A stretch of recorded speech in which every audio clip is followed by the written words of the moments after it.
Hermanos, ya tenemos en pantalla la imagen de la prédica que se va a dar el día de hoy. Permítanme. Es la armadura de Dios. Yo creo que todos alguna vez por ahí la hemos leído. Por alguna vez por ahí la hemos estudiado. Hoy el Señor nos trae esta palabra y está en Efesios 6 del 10 al 24, ¿sí? Así que vámonos a esa porción. Antes de iniciar nuestros cantos, leíamos en el Antiguo Testamento cómo el Señor mandaba a Josué, a Moisés, a muchos a pelear algunas guerras, ¿sí? Pero aquellas eran literalmente, ¿sí? Tenían que ir con la espada, tenían que arrasar los pueblos paganos. Estábamos leyendo la porción en donde Josué tiró las murallas, ¿recuerdan? A través de dar vueltas sobre la ciudad, pegarle el grito y luego las trompetas, y cayó esa ciudad.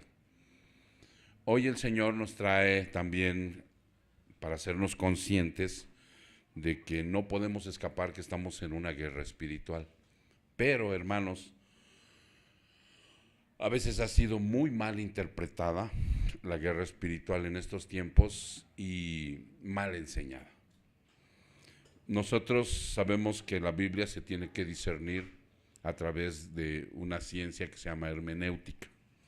Esta hermenéutica nos da la certeza de que realmente estamos proclamando la palabra de Dios tal y como Él se la dio, en este caso a Pablo.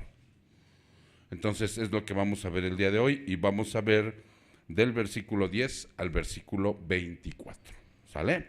Así que si ya están ahí, voy a citar la palabra. Y cito: por lo demás, fortaleceos en el Señor y en el poder de su fuerza. Revestíos con toda la armadura de Dios para que podáis estar firmes contra las insidias del diablo. Porque nuestra lucha no es contra sangre y carne, sino contra principados, contra potestades, contra los poderes de este mundo de tinieblas, contra las huestes espirituales de maldad en las regiones celestes. Por tanto, toma toda la armadura de Dios para que podáis resistir en el día malo, y habiéndolo hecho todo, estar firmes. Estad pues firmes, ceñida vuestra cintura con la verdad, revestidos con la coraza de la justicia, y calzados los pies con el apresto del evangelio de la paz. En todo, tomando el escudo de la fe, con el que podréis apagar los dardos encendidos del maligno. Tomad también el yelmo de la salvación y la espada del Espíritu, que es la palabra de Dios. Con toda oración y súplica orad en todo tiempo en el Espíritu, y así velad con toda perseverancia y súplica por todos los santos. Y orad por mí, para que me sea dada palabra al abrir mi boca, a fin de dar a conocer sin temor el misterio del Evangelio, por el cual soy embajador en cadenas, que al proclamarlo hable con denuedo como debo hablar. Pero al fin de que habéis vosotros sepáis mi situación y lo que hago, todo os lo hará saber Tíquico, amado hermano y fiel ministro en el Señor, a quien he enviado a vosotros precisamente para esto, para que sepáis de nosotros y para que consuele vuestros corazones. Paz sea a los hermanos y amor con fe de Dios el Padre y del Señor Jesucristo. La gracia sea con todos los que aman a nuestro Señor Jesucristo con amor incorruptible. Padre, hacemos un alto, Señor, para pedirte que tú bendigas esta palabra en esta noche, Señor. Que tu presencia, Padre, nos abrigue. Que tu fuerza, Señor, tu fortaleza esté con nosotros, y que a través de tu hermoso Espíritu Santo abras nuestro entendimiento para que podamos entender todo lo que tú hoy nos vas a proclamar. Es una palabra preciosa, Señor. Es una palabra eterna, y nuestras mentes son limitadas, mi Señor. Por eso te pedimos que tengas misericordia de nosotros, para que esta palabra nosotros la podamos comprender. De la misma manera te pido que le des al predicador la sencillez para que la pueda proclamar de esa manera, y así podamos todos regocijarnos que al salir de aquí tengamos el deseo profundo de ponerla en práctica, Señor. Muchas gracias, Padre. Te damos la honra y la gloria en el precioso nombre de Cristo Jesús. Su pueblo dice, amén. Ahora sí, mis hermanos, vamos a desempacar esta palabra. Como ustedes pueden ver ahí, pues hay un guerrero. Pablo siempre ejemplificaba las enseñanzas, como nuestro Señor Jesucristo, con parábolas. Él se refería mucho a las cosas que en ese momento estaban sucediendo alrededor. En ese tiempo ya había Juegos Olímpicos, ¿recuerdan? Y él también hablaba de los atletas, ¿no? Que fuéramos como un atleta, pero nosotros no perseguíamos una corona corruptible, sino una incorruptible. Y en fin, él hacía ese tipo de comparaciones. Aquí va a tomar como ejemplo que en aquel tiempo, ¿quiénes eran los que dominaban en ese momento a casi todo el mundo? A los romanos. Los romanos tenían una armadura con la cual salían a pelear, y esta armadura defendía su cuerpo. Él hace la comparación para que nosotros defendamos nuestro espíritu, pero no es un amuleto, hermanos. Hoy en la actualidad mucha gente se pone la armadura en la mañana como si fuera un amuleto. Señor, me pongo la armadura de Dios. Y en la noche me quito la armadura de Dios. Y en la mañana se levantan y me pongo la armadura de Dios. Y no es un amuleto la armadura de Dios, es un estilo de vida. Pablo nos va a hacer una relación para que nosotros veamos este estilo de vida que es puesto en el creyente cuando nace de nuevo. Y se tiene que empezar a utilizar esa armadura. ¿Sí se entiende? Se tiene que empezar a utilizar, porque para eso se te fue dada. A veces se desgasta. Dice por ahí la palabra que a veces se desgasta esta armadura por el uso, pero qué bueno que se desgasta, es como la Biblia, ¿no? Si la Biblia está nuevecita, es porque no la usas. Ahí está, guardadita en el cajón. Pero si se empieza, miren, a deshojar y a hacer así, es porque hay uso. Y qué bueno, ¿no? Ya el Señor nos dará la oportunidad de comprar otra. Ok, entonces vámonos ahí, hermanos, porque fíjense, nosotros aquí, para mi hermano Gerardo y mi hermana Chabelita, nosotros predicamos de una manera expositiva. Si ustedes ven ahí en la pantalla dice predicación expositiva. ¿Qué quiere decir esto? El hermano Jesús Arroyo nos va a decir. No sé. ¿Qué es la predicación expositiva? La predicación expositiva sale directamente de los textos, donde no nos permite a nosotros que diga lo que yo quiero que diga la palabra, sino lo que realmente dice. Y se va tratando de agarrar 2, 3 versículos o uno por uno, y se va explicando lo que realmente Jesús, a través de Pablo, quiso decir en el primer siglo. Pero tiene una aplicación también para el día de hoy. ¿Sale? Ok, entonces dice aquí, por lo demás, fortaleceos en el Señor y en el poder de su fuerza. Nosotros sabemos que separados de Él, nada podemos hacer. Y eso es una realidad en la vida del cristiano. Desde que te levantas hasta que te acuestas, tienes que estar bien agarradito de Él, separado de Él. Dice su palabra que nada podemos hacer, somos como ramas que fuera del tronco nos secamos, nos marchitamos y mueren. Entonces eso lo tenemos que tener muy en cuenta al pedir Pablo que nos fortalezca en el poder de su fuerza. Dice, revestíos. Ahora me va a dar una vestidura el Señor, con toda la armadura de Dios, que son las armas, ¿sí?, de Dios, para que pueda estar firme. ¿Contra quién? Las insidias del diablo. Aquí también vamos a ver algo muy importante. A veces la gente o los cristianos ven un diablo en cada esquina, y esto también es un error. Pero sí tenemos que estar conscientes que hoy en la actualidad la actividad demoníaca está presente. ¿Sí se entiende? La actividad demoníaca está presente, pero hay que entender cómo es el demonio, porque si no luego nos andamos espantando por ahí decía mi abuela, con el petate del muerto. No, y no es así. O sea, el demonio es un ser espiritual muy inteligente, que a donde más ataca, o sea, no es que venga y te haga ¡bu!, ¿no? Sino donde más ataca es a la mente del ser humano. Ahí lo tiene cegado y dominado al inconverso. No lo deja ver. Y al cristiano también le va a hacer sus travesuras. Pero hay algo bien importante que yo quiero que tú primero entiendas. El diablo no se maneja solo. El diablo, o sea, está a las órdenes de Dios. ¿Ya se entendió? Él no puede hacer algo si Dios no se lo permite. Muchos creen que es una lucha como cuerpo a cuerpo con Cristo y que le está venciendo las vencidas con las manos. No, hermano. No, en realidad no. En realidad Él está supeditado a lo que diga el Señor.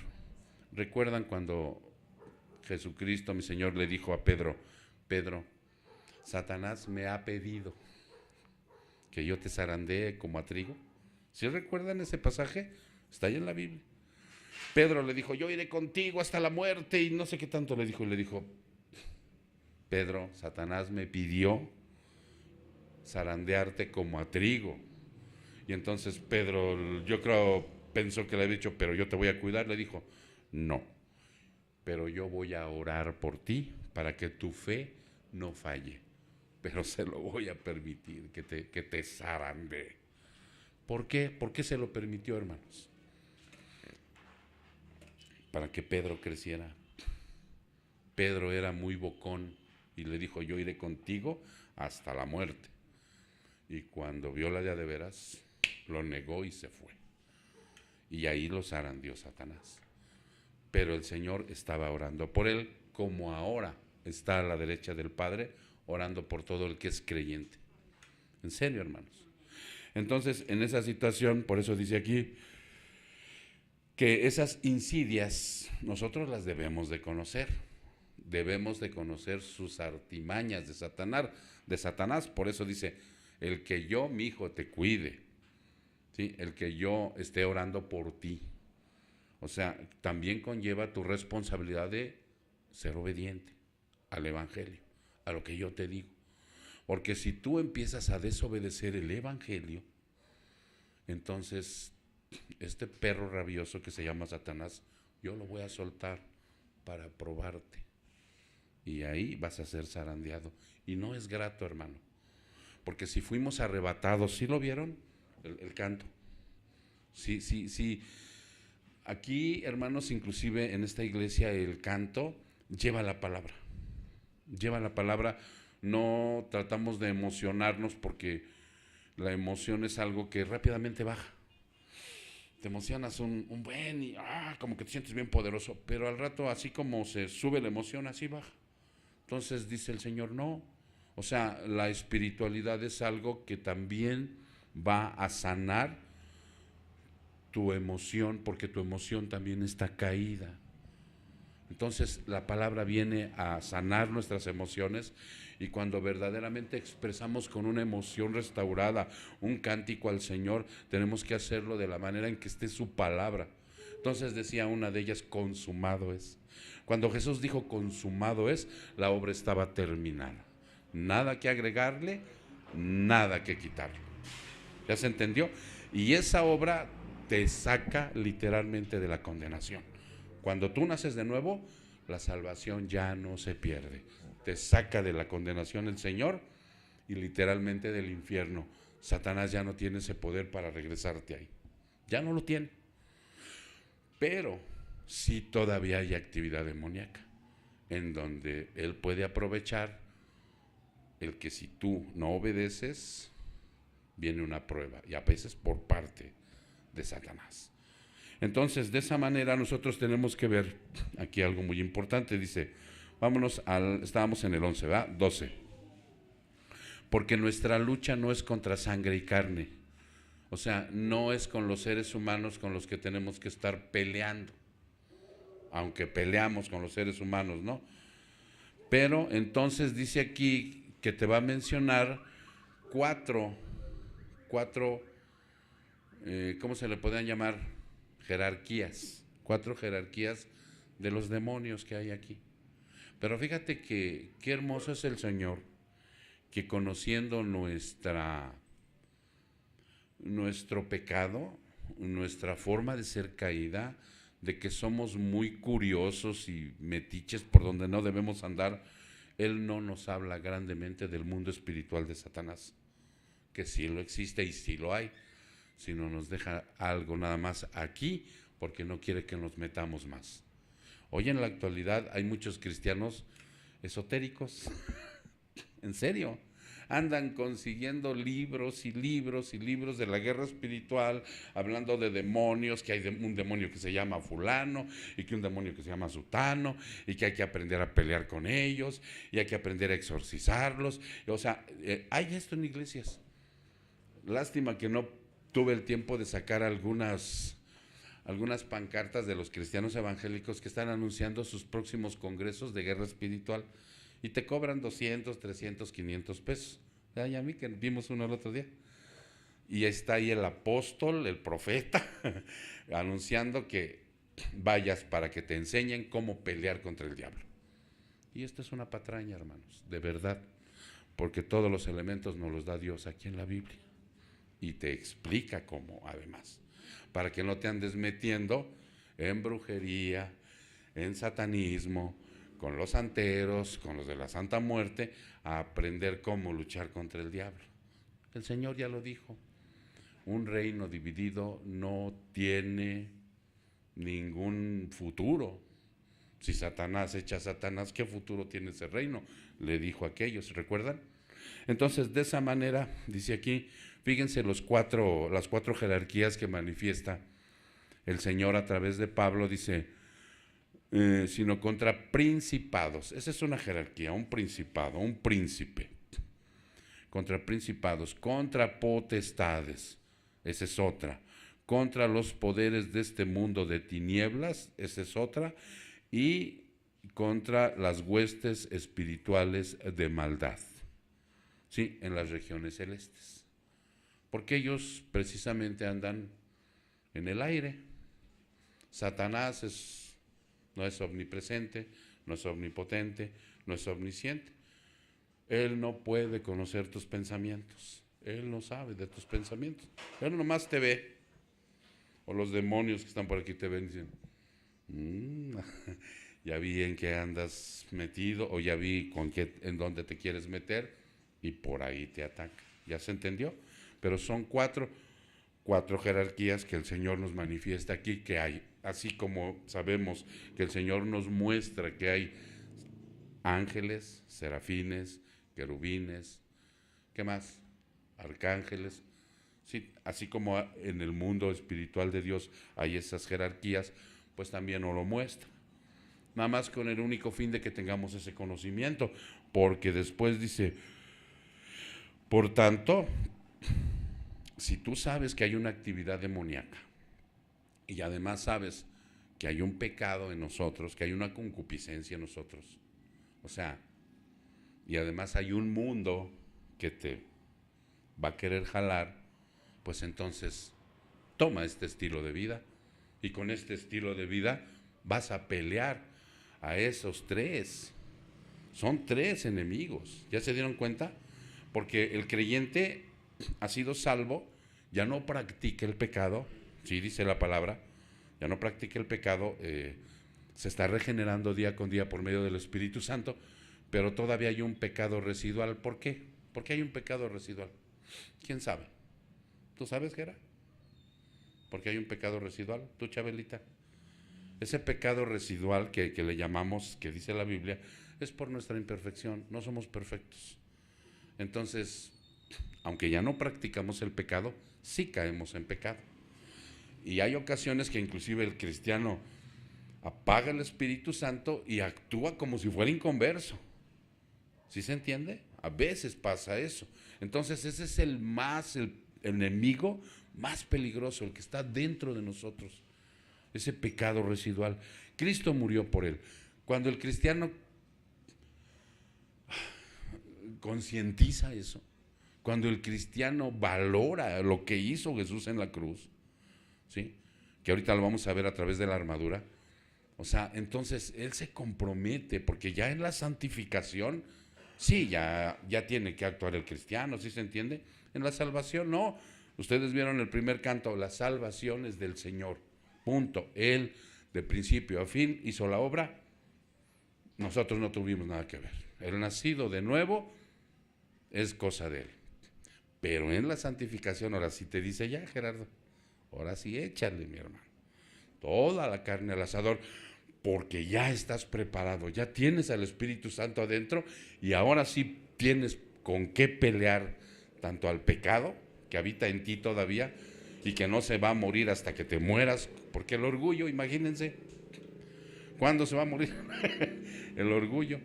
Podemos ser arrancados de pecados que nos atosigaban, yo se los he dicho, de un alcoholismo, sí, te arranca de raíz el Señor, te libera. De una drogadicción, del cigarro, de la pornografía, de la mentira. Pero del orgullo, ¿cuándo? O sea, dice el Señor, con ese vas a tener que contentarte en ir mejorando cada día, cada día. Y tendrás que vigilarlo, ¿cuándo? ¿Cada 8 días? Diario. Porque si te descuidas, a los 8 días ya lo traes hasta acá arriba. Ok. El segundo, que está diciendo aquí el Señor, dice, vas a estar firme porque vas a ver que también el mundo tiene un imán que te va a jalar. ¿Qué es?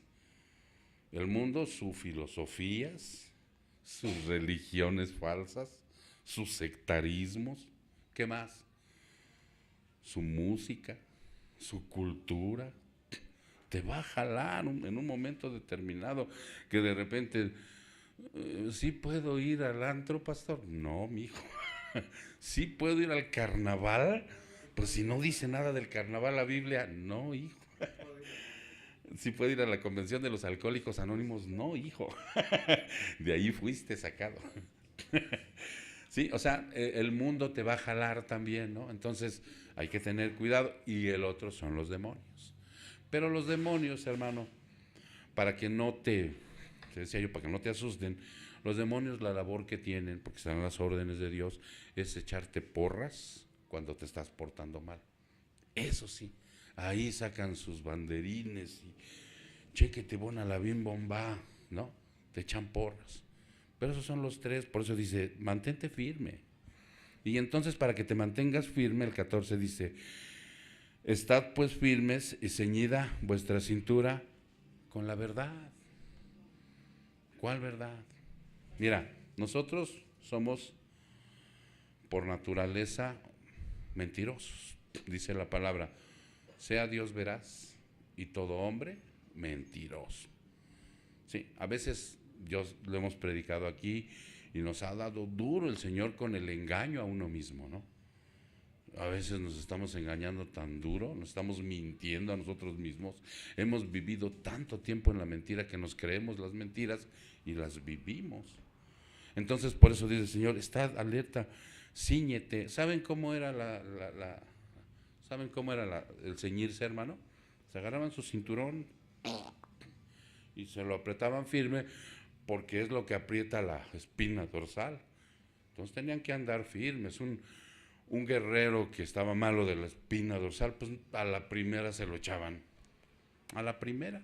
No podían ellos salir a pelear con ese tipo de deficiencia, ¿no? Con alguna lastimadura en la espalda, ¿no? Entonces ellos tenían que andar bien ceñidos con su cinturón. Y entonces ahora dice el Señor, para que tú salgas a pelear en un mundo donde existe la mentira, donde la mentira es el pan de cada día, donde tú tienes que estar con el mecánico ahí porque si no, no te cambia bien las cosas, en donde tú llegas a algún lado y ya te transaron y te llevaron al baile, tú tienes que ser una persona que hable la verdad, ¿sí? Miren, yo aquí había puesto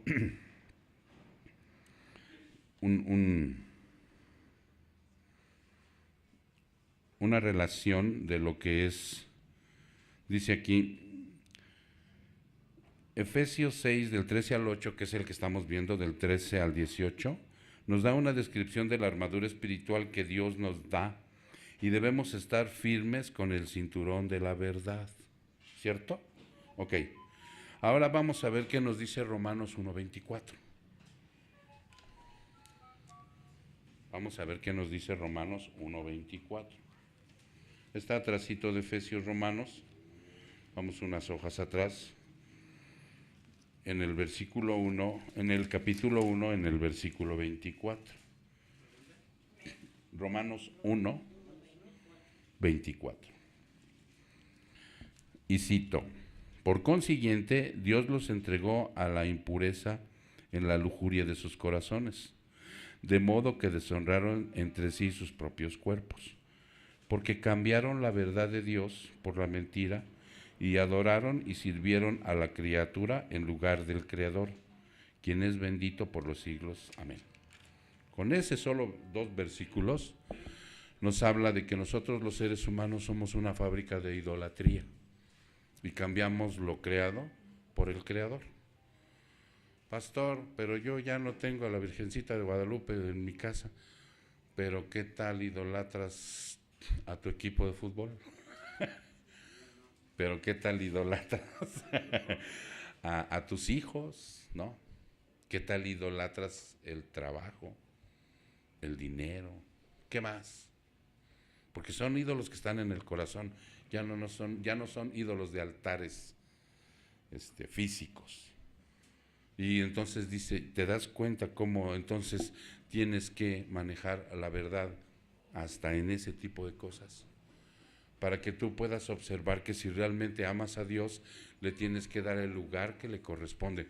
Dios no te está pidiendo que dejes de trabajar, que dejes de querer a tu familia, que dejes de ganar dinero.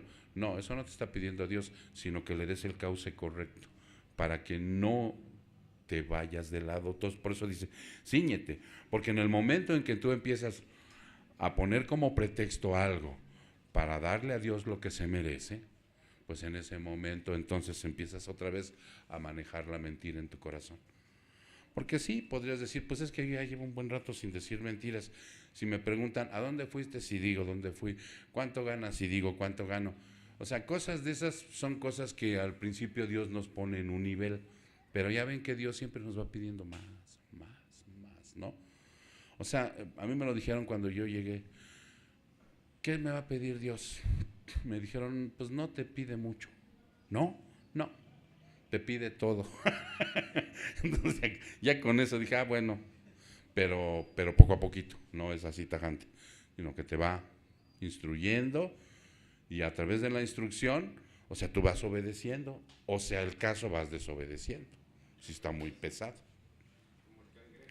como el cangrejito para atrás.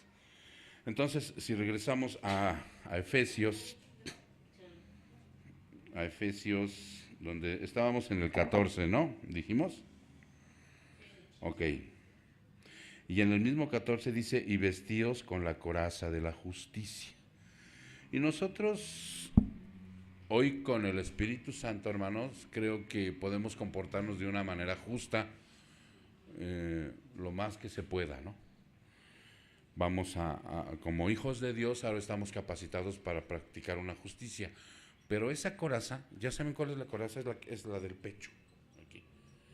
Esa coraza que dice Dios, que es de justicia, no es otra cosa, no es nuestra propia justicia con la que nos comportemos, sino es una coraza que ya Dios nos puso en base a la doctrina de la justificación.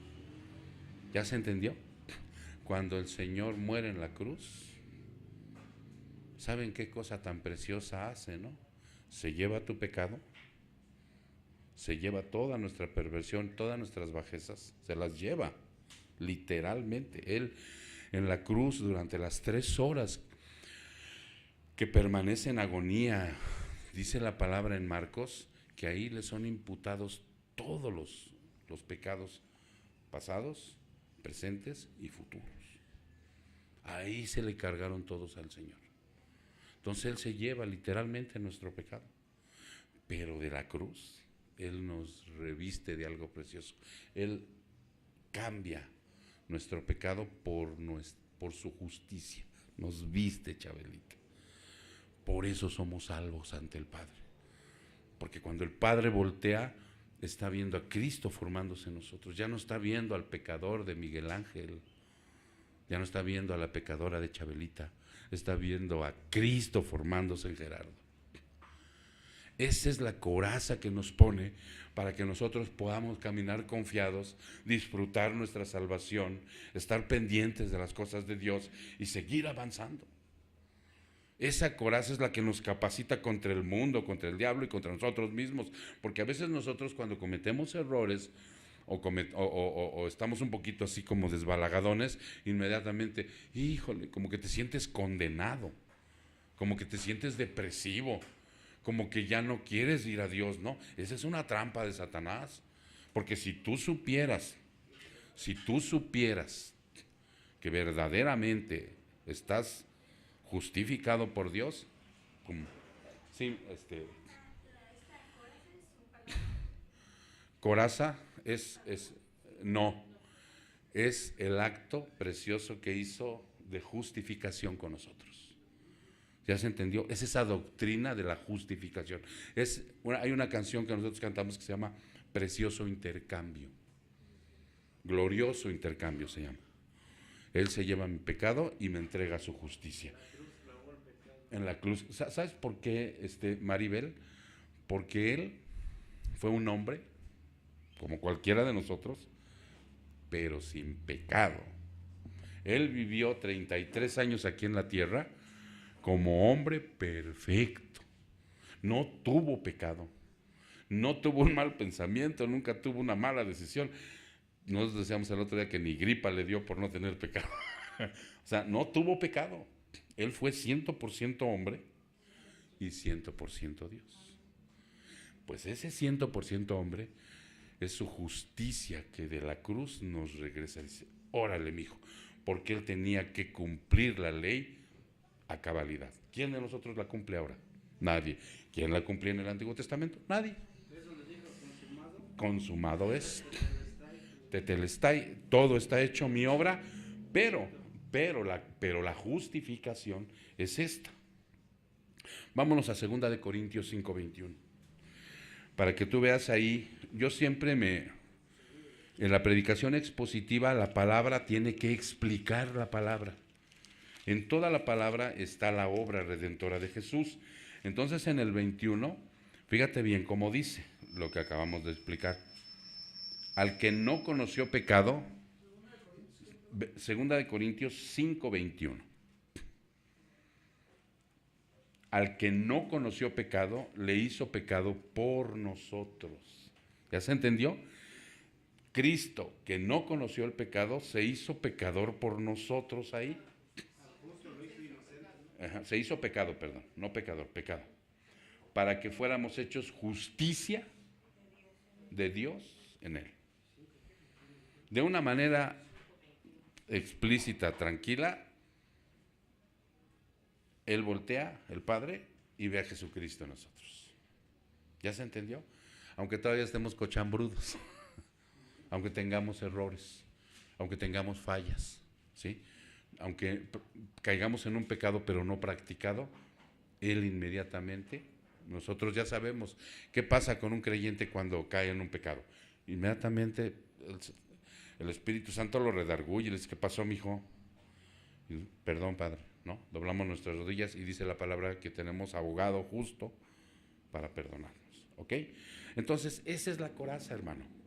Esa es la pechera que traes en tu corazón para caminar dignamente en esta vida, no pensando que si mañana la pierdes, que si pasado no, que si seré, que si no seré. O sea, hay un conocimiento que te da Dios a través de su palabra y te lo corrobora el Espíritu de Dios. ¿Sí se entiende? A través del fruto.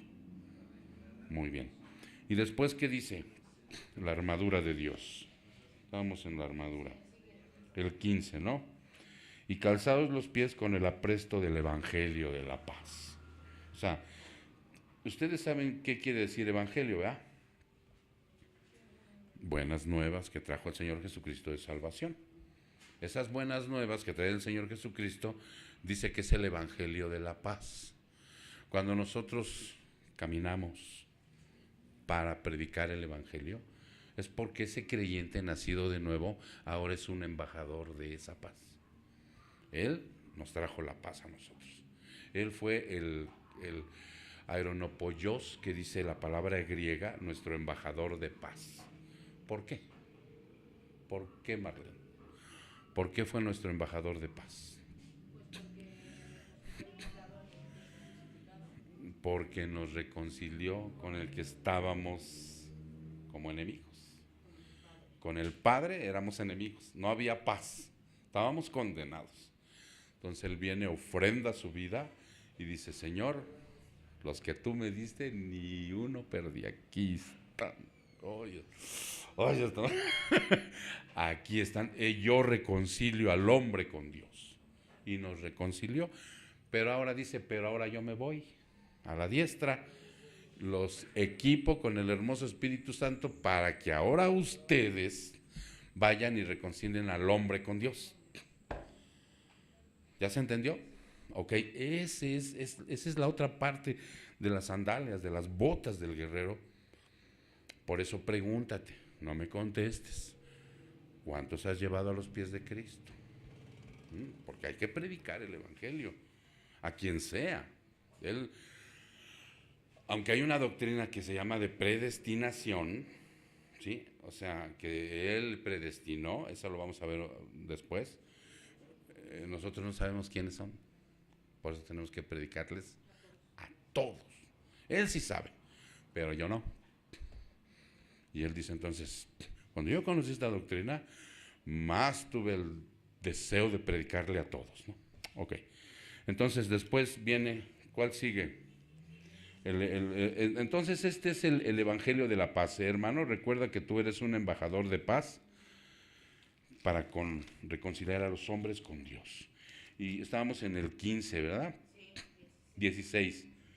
En todo, tomando el escudo de la fe, con el que podéis apagar los dardos encendidos del maligno. Vamos a ver qué dice Hebreos 11 con respecto a la fe. Porque Satanás, su labor es esa. Esos dardos, ¿cómo te imaginas que son? Mira, yo una vez me explicaba un teólogo, de una forma chusca, que si tú eres un verdadero creyente, ¿cuál te dije? Hebreos 11:3. Si tú eres un verdadero creyente, Satanás tiene tu foto en el infierno. Ahí está, ¿no? Está la foto. Y te está aventando darditos así. Exactamente. Entonces, como siempre va a haber esto de parte de Satanás, siempre va a haber una oposición, porque la actividad demoníaca para eso está puesta aquí, para que tú tengas una oposición. ¿Ok? Es el partido contrario. Dice: ahora bien, la fe es la certeza de lo que se espera. ¿Qué esperas tú, hermano? ¿O a qué se refiere con esa espera? Y tú debes de tener una certeza, una convicción firme. Cuando Él regrese. Yo tengo la certeza que Él un día va a regresar por su iglesia, ¿sí? Y que un día vamos a estar con Él. Pero sucede que en esa espera, pues como está desde el primer siglo, lo están esperando, pues muchos se desesperaban y caían en la falta de fe. Por eso la fe a veces se tambalea, porque Él promete, pero es cuando en su tiempo Él lo quiera cumplir. ¿Sí se entiende? Entonces tú dices: pues, ¿cuándo? Tú me dijiste que un día me ibas a traer un esposo y ya pasaron 10 años y nada. Pues sigue pidiendo y tú espera, ¿no? Tú me dijiste que un día íbamos a tener un hijo guapo y, y ya han nacido puros feos. Pues espérate. Ah, está guapo, mijo. ¿No? Entonces, la fe se tambalea a veces, ¿no? Entonces, por eso dice que tú tengas certeza con la confianza en Dios, porque eso es fe, es confianza. Para que no te andes enrollando mucho con la teología, fe es confianza. que tú tengas convicción. La convicción, el otro día yo les leía la de un pastor africano que iba a ser ejecutado al siguiente día por haberle servido al Señor. Y qué preciosa carta, de verdad. Se las voy a postear al ratito en el grupo. Qué preciosa carta de convicción de este hombre. Dice: yo ya no espero recompensa, no quiero ser elogiado, no quiero ser vanagloriado. He vivido, me levanto con el poder de la oración, vivo en paz, Jesús es mi Señor. Y iba a ser ejecutado el otro día por causa de Cristo, ¿no? Y él tiene la certeza, aún sabiendo que a pocas horas, cuello. ¿Qué más dice esta? Dice: y la convicción de lo que no podemos ver. ¿Sí? Muchos querían ver en el Antiguo Testamento a Dios, era su obsesión de los judíos. Les dejó ver la espalda de Jesucristo.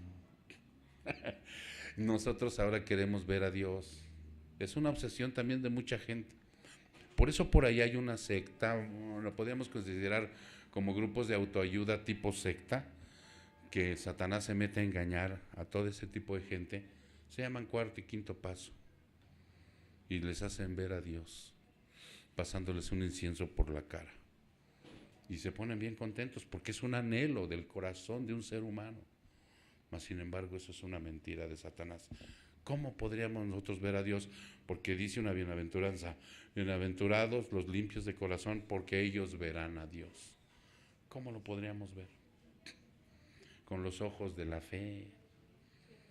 ¿Ya se entendió? Aquí está, míralo, aquí está el Señor. Su mente, su corazón, su alma, todo aquí está. Con los ojos de la fe. Por eso dice: caminamos por fe y no por vista. Algún día lo vamos a ver, eso es verdad. Eso es verdad. Entonces, de esa manera, con ese escudo, es como nosotros con la fe caminamos, aunque vengan circunstancias adversas a nosotros. ¿Sí se entiende? Porque a veces nomás tenemos confianza cuando todo marcha bien, pero cuando viene el declive, cuando viene una prueba, cuando viene una tribulación, ahí como que la fe se tambalea, ¿no? Entonces dice el Señor: no, reafírmate en la fe, más cuando estés en la prueba que cuando estés en el gozo de la prosperidad. Ok. Ahora viene el yelmo de la salvación. ¿Cuál es el yelmo de la salvación? Dice su palabra aquí, dice: toma también el yelmo de la salvación. ¿Qué es un yelmo de la parte de la armadura? El casco, ese que tienen allá arriba, ¿no? ¿Sí? Vamos a ver lo que dice Juan 10, 28 y 29. Vámonos a Juan, el Evangelio. 10, Juan 10, 28 y 29.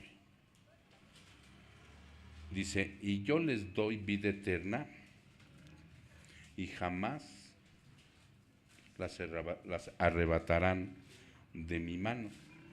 Mi Padre que me las dio es mayor que todos y nadie las puede arrebatar de la mano del Padre. Entonces, ¿qué es el casco? Con respecto a esta palabra, si alguien puede, fíjate bien, va de nuevo. Es Juan 10, 28 y 29. Y yo les doy vida eterna y jamás perecerán y nadie las arrebatará de mi mano. Está hablando Cristo. Mi Padre que me las dio es mayor que todos y nadie las puede arrebatar de la mano del Padre. Porque muchos piensan que la salvación se pierde, que si tú, cristiano, te portas mal, pierdes tu salvación. ¿Ya se entendió? Y dice el Señor: no, yo te he dado. ¿Dónde tenemos el Espíritu? Sin miedo, pues todos estamos aprendiendo. Por la señal de aquí en la corteza cerebral, ahí se asienta nuestro espíritu, y cuando el Espíritu Santo llega a morar en nosotros, se asienta aquí. Entonces, por eso Pablo hace la alusión de nuestra renovación de la mente. Cuando tu mente va siendo renovada, ¿recuerdan lo que vimos de Filipenses? Darle el valor a los pensamientos, todo lo verdadero, todo lo amable, todo lo puro, todo lo digno de cuando tú tienes una reputación. O sea, dice, en eso pensad, meditad. Ahora tus pensamientos van siendo renovados porque todo el tiempo, ahora con ese pensamiento renovado, tú vas a entender las escrituras de tal manera que te vas a sorprender de la revelación que está en toda la Biblia. Y esa revelación te dice, porque muchos dicen que la salvación se pierde. No sé si tú tienes esa doctrina o si estás consciente, Gerardo, que que la salvación no se pierde. ¿Tú, Chabelita, también estás consciente que la salvación no se pierde? Pero hay en muchas iglesias que sí los asustan con esto. Y ahí está que tu nombre va a ser borrado del libro de la vida. O sea, hacen una mala exégesis que se le llama, ¿sí? Una mala interpretación de la escritura. Entonces, a través de proteger nuestros pensamientos con el yelmo, ¿sí? Entonces tú vas caminando tranquilo y vas además enseñando la verdad. Porque muchos sectas y falsas religiones ya saben cómo enseñan la mentira, ¿no? Y se la acomodan a todo dar. Y luego viene la espada del Espíritu, que nosotros la conocemos como la palabra de Dios, que aquí está. Muchos inclusive dicen, saca tu espada, saquen su espada, la palabra. Vamos a ver lo que dice Hebreos 4:12, para ya ir cerrando. Hebreos 4:12. Porque si es verdad, es la palabra de Dios, pero fíjense lo que dice. Hebreos 4:12. Porque la palabra de Dios es viva y eficaz, y más cortante que cualquier espada de dos filos. Penetra hasta la división del alma y del espíritu, de las coyunturas y los tuétanos, y es poderosa para discernir los pensamientos y las intenciones del corazón. Ese poder tiene la palabra. Hagan de cuenta de una manera sencilla que te está diciendo, te va a desenmascarar, te va a quitar tu máscara. ¿Cuál? Pues la que quieras, hermano. La de buena gente, la de hipócrita, la de que esto, de la que el otro. O sea, te va a quitar tu máscara. La palabra tiene ese poder. Por eso nosotros cuando vamos a predicar, no se te ocurra nada más hablar y hablar. No, saca la palabra, cita la palabra. Dile, mira, no tengas miedo. Porque muchos, yo he escuchado que tienen miedo de sacar la palabra, no se les vaya a asustar el prospecto, ¿no? No, sácala y dile, mira, si tú le dices a alguien predicando el Evangelio, te invito a que Cristo venga a vivir a tu corazón, le estás mintiendo. No, dile, mira, para que Cristo habite en ti, vía Espíritu Santo, tienes que arrepentirte. Eso no nos gusta. Y más si le explicas qué es el arrepentimiento, pues menos van a querer, según ellos. Tú cita la palabra.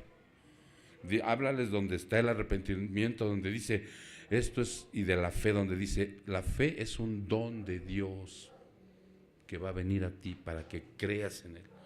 No parte ni de mí, no, es un don de Dios. Él te lo va a poner y él te va a poner el arrepentimiento. ¿Y qué es arrepentimiento, pastor? Pues arrepentimiento es un cambio de juicios y actitudes. Entonces la palabra va... yo pensé que era remordimiento. No, no es remordimiento, no es culpa, no es miedo, no, es cambio. Y corta. Por eso cuando la persona viene al Evangelio, o sea, ese poder tiene la palabra o de salvarlo o de condenarlo. En serio, porque o la acepta o no hay medias tintas, hombre. O la acepta o la rechaza, porque es penetrante. Esta sí duele. Por eso en muchos de los cultos, hermano, al empezar yo les digo, hermanos, si la palabra hoy nos ofende, estamos bien ofendidos, ¿sí? Pero también la palabra sana. Ok. Y la última dice, ora en el Espíritu, ¿no? ¿Y qué es orar en el Espíritu? Como dice Primera de Tesalonicenses 5:17, vámonos ahí. Como dice Primera de Tesalonicenses 5:17. Ya te la sabes de memoria, Dulce. Yo sé que sí. ¿Cómo dice? ¿Sí? Un versículo muy pequeño. 5:17. Primera de Tesalonicenses 5:17. Un versículo muy pequeño, pero con un gran contenido. ¿Qué es orar sin cesar? Siempre. Pero es una actitud orante que tenemos, hermano. Porque no vas a andar por la calle, ¿no? Rezando o orando. No, sino tú tienes un espacio para orar, ¿cierto? Es tu comunión con Dios, es cuando subes al trono de la gracia, es cuando vas directamente al Padre, te postras ante Él y ya no bajas igual, bajas diferente. Ahí está la oración comunitaria que hacemos los sábados, hermanos, tenemos oración los sábados, todos los sábados a las 8 de la mañana, por si un día quieren venir a orar con nosotros. Oramos de 8, 9, 9 y media, según sea el caso, se toman un cafecito, el hermano Jesús Arroyo nos invita a un rico pancito y viene, ¿no? Esa es una oración comunitaria. Pero la actitud orante es cuando tú te levantas de aquí, cuando tú te levantas de la oración a solas o comunitaria y empiezas a caminar por la vida y también llevas esa actitud de oración. No sé si te ha pasado que tú has ido por la calle y de repente ves un pleito. ¿Sí les ha tocado que ven que dos mujeres, no chocaron, pero ya casi chocaban y se paran y en lugar de ir con el morbo, empezar a hacer una oración para que Dios, el príncipe de paz, pueda resolver esa situación, no se golpeen, no asusten a nadie, o sea, ¿no? Vas en la calle y no sé, ves alguna situación, empiezas a orar con tu pensamiento, no necesitas abrir la boca, es tu pensamiento, es una actitud orante que nos pide. Entonces, ya teniendo toda la referencia de lo que es un estilo de vida, es como tú andas armado siempre, no es un amuleto, no es un cliché, no es una palabra por decir, no, es un estilo de vida que tiene que echar mano. Entonces ya nada más al final de los versículos, Pablo agradece. ¿Sí sabían quién era Tíquico?